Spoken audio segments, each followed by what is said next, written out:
Bocsánat. On May 4th, 1970, the Ohio National Guard opened fire on a crowd. And in Ohio, back then, the grass was still green, and the sun was bright, and the steel was coming off the assembly lines from Cleveland and Youngstown, still shining, and the glass was sparkling when it came from the furnaces of Toledo. And the black families were escaping the South, and the hillbillies were climbing down from the mountains, and they were jumping over the rivers to sign up for the factories.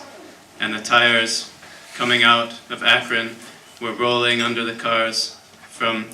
Euclid and Parma and Lorraine. And the tires were burning at the protests, but only sometimes, and only a little, because the students still believed that they were going to win.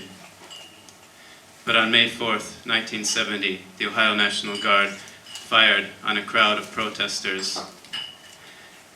And then the smoke was still rising from the Cuyahoga River that caught fire like a village in Vietnam,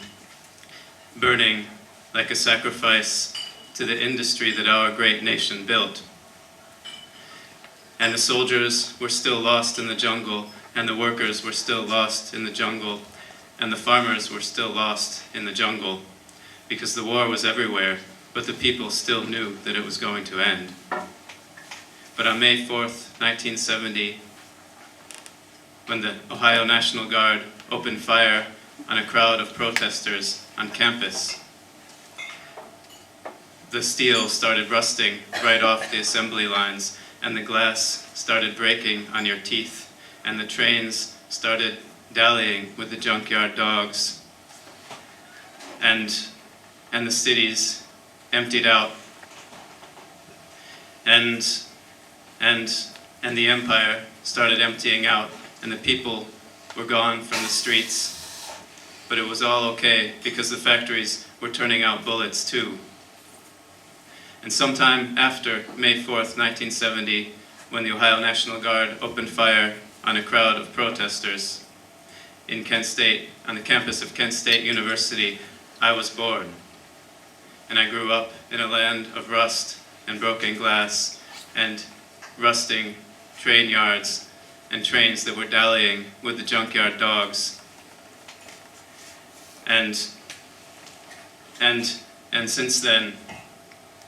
if anyone asks where I'm from, I tell them I'm from Kent, Ohio,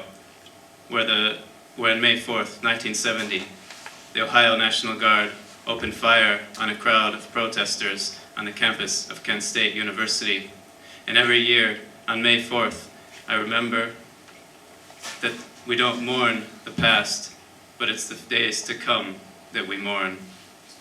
And so when anyone asks where I'm from, and I tell them that I'm from Kent, Ohio, where on May 4th, 1970, the Ohio National Guard opened fire on a crowd of protesters, I don't tell them that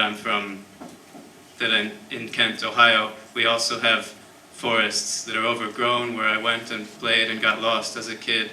or green lakes where I jumped in the water and swam and covered myself in mud as a kid, or that we used to have a nice cafe until the Starbucks came and took it over and kicked it out, or that we still have a university that's not too bad and they don't shoot students there every day, only once so far.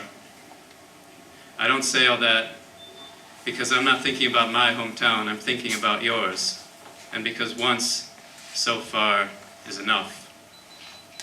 But I'll tell them, and I'll tell you, that on May 4th, 2025, when the National Guards are pulling out their guns everywhere, I wrote a poem about how the Ohio National Guard fired onto a crowd of protesters, injuring 9 and killing 4 in my hometown once so far.